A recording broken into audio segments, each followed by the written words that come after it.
been like almost a full year since I filmed a sit-down video like this. I am ashamed of myself. I don't know if you guys can recall, but in my 2018 review video talking about goals for 2019, I said I was going to be more consistent. Well, as you can see, I was not. I have not posted, except for the 2 vlogs I've done so far this year, I have not filmed, and it made me so sad. I started rewatching some of my old videos, and I was like, I miss this. I miss it so much.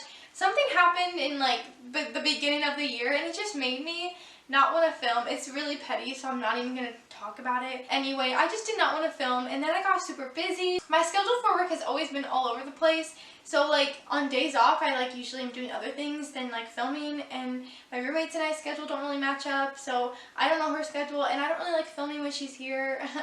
That's just, I don't know, I just feel awkward. I'm going to talk to you guys a little bit about why I've been MIA from this channel, and what I've been reading this year so far. I'm probably going to be filming a lot in this evening if my battery can hold up. I'm a mess right now because I just got off work and I was like, I'm gonna film, and I'm sweaty and gross and blah. So I apologize for my appearance. I just really am excited to have time to film, and my camera is at 2 bars right now because I didn't charge it thinking I had a full battery for some reason.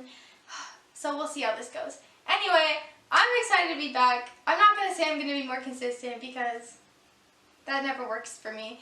One day I will be. If I get a regular schedule, I'm determined to be regular on this channel because I want to make it good. I just it's so stressful. What has 2019 been like so far? I don't even know. I don't know if you guys have seen that meme. I'm living my best life and my worst life. It's this at the same time. That's what 2019's been, and I totally relate to that. But it's mostly been filled with good more than bad. This year started out not that exciting. I got cast in my first Chicago show. That's probably been the biggest, most exciting thing that's happened this year. I wasn't as good about auditioning like I should have been, like I wanted to be, but I was a lot better at it. And then I got cast in my first show, which took up 2.5 months of my life-ish. It was more 2 months. And it was so much fun and such a rewarding experience. And I definitely want to do more shows very soon. I start my acting classes in just a couple weeks, and I'm very excited for that. And I've been going to the gym pretty consistently, except this past week I've been a little not going, which is bad. I went home a couple weeks ago and spent some time with my family, which was awesome. It doesn't seem like I've really had a reason not to be on this channel, but I've just been very busy. I keep busy. I don't really like sitting around at home anymore. I used to just sit and chill and read and watch YouTube videos, and I don't really like sitting around. I like being out and adventuring, exploring new places, or being with other people. That's just who I am now, I guess. I'm very active. I live a very active lifestyle, so sitting around really just doesn't do much for me, but I do miss reading. What have I been reading so far this year? Well, not very much. I'm 16 books behind my Goodreads reading challenge. I can't keep up. My goal was 100 books. LOL. I switched that to 80 very fast, and I'm probably going to switch it to 50. I've just been not consistently reading, and breaks my heart. What have I been reading though? I finished rereading the Throne of Glass series, and I read Kingdom of Ash, and I had my book tabbed because I was ready to review it, and then I just never did, and I just had so many thoughts about that book that I didn't put on here. Sad. So once I finished the Throne of Glass series, I knew I needed a break from fantasy. I read some poetry books, some acting books, and then I read The 7 Husbands of Evelyn Hugo. You guys, that is going to be one of my favorite books of 2019 for sure. That book is just so good. The writing sometimes felt a little juvenile at times, how the sentences were structured and things like that. And just sometimes the voice of the characters. I gave that book 4 stars out of the 5, and I'm not mad about that. It was so good though. I was very impressed. I also read The Gilded Wolves this year. I only gave that 3 out of 5 stars. I wasn't that impressed with it. I really wanted to like it, but it just it had a lot of Six of Crows vibes, I remember, but it just wasn't, it didn't really do it for me. I read In a Dark Dark Wood and The Woman in Cabin 10 and The Life Between Us. I read some of those. I read A Feast for Crows, which is the 4th book in the Game of Thrones series, so I was very proud of myself for finishing that. One of my favorite series that I read this year is the Saga series by Brian K. Vaughan. It's a graphic novel series. I'm sure everyone's read it. You guys, it was like, at the time when I read it, it was exactly what I needed in my life. I wanted fantasy and sci-fi, and that is fantasy, sci-fi put together with like romance and intense characters and storylines and so much happening. I am obsessed with Saga, and I really want the 10th one. I need the 10th one. It just puts you through so much.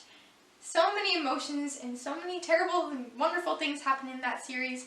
I'm obsessed with it. I love it. I also read Paper Girls. I think there's like 5 or 6 of those. 5 of them out now. And that was pretty good, but not as good as Saga. I just love everything about Saga. I love the characters, the world, the story. I just love everything about it, except for how much it likes to rip my heart into every single book. Pretty much like every other page. It's just like, what is happening? Like I said, I wrote some poetry. I read the entire Edgar Allan Poe collection, which I loved. I read Aurora Rising by Amy Kaufman and Jay Kristoff. That one I am very mixed on. I didn't love it like I thought I would. Like, I love Illuminae and Obsidio, Gemini, all of those. I love their writing together, but Aurora Rising also felt really juvenile to me. The romance in it was super cliche. I just was not a fan for that. There was a lot of action, like there's always something happening, but it just didn't really make me excited. YA books lately I've not been able to focus on. I've just been so drawn out of them. I don't know why. I can't really handle a lot of the tropes lately that I've been reading in YA, so I just need to read something. Like, I've been trying to read a lot more like adult, but then I just haven't been in the mood. I just haven't been able to find like a really good book that I've been wanting to read. And I have a lot of books I need to read, like half of these, but it's fine. Currently I'm rereading God's Grave, this beautiful book here. I just finished rereading Nevernight, and I'm on God's Grave now, these beautiful UK editions. These make my heart so happy. Dark Dawn comes out in just a few weeks, so I'll definitely be reading that. And I think I'm going to try to make like a what I plan on reading video soon, maybe. We'll see. But yeah, I'm just catching you all up on what I've been reading, what I've been up to. I again apologize for not posting. I just want to make this channel good, and if I'm not in the mood for filming, I just don't film. So I need to get on track, get a schedule, be excited about it, make some new content. I'll figure it all out. What's my closing? I don't even remember. That's all I have for you guys today. If you like this video, please be sure to give it a nice little thumbs up. If you want to keep following me on this booktube journey, please subscribe to my channel. You can follow me on Instagram and Twitter at Erica A. Gobble. Thank you guys so much for watching. I'll see you soon with another video. Bye!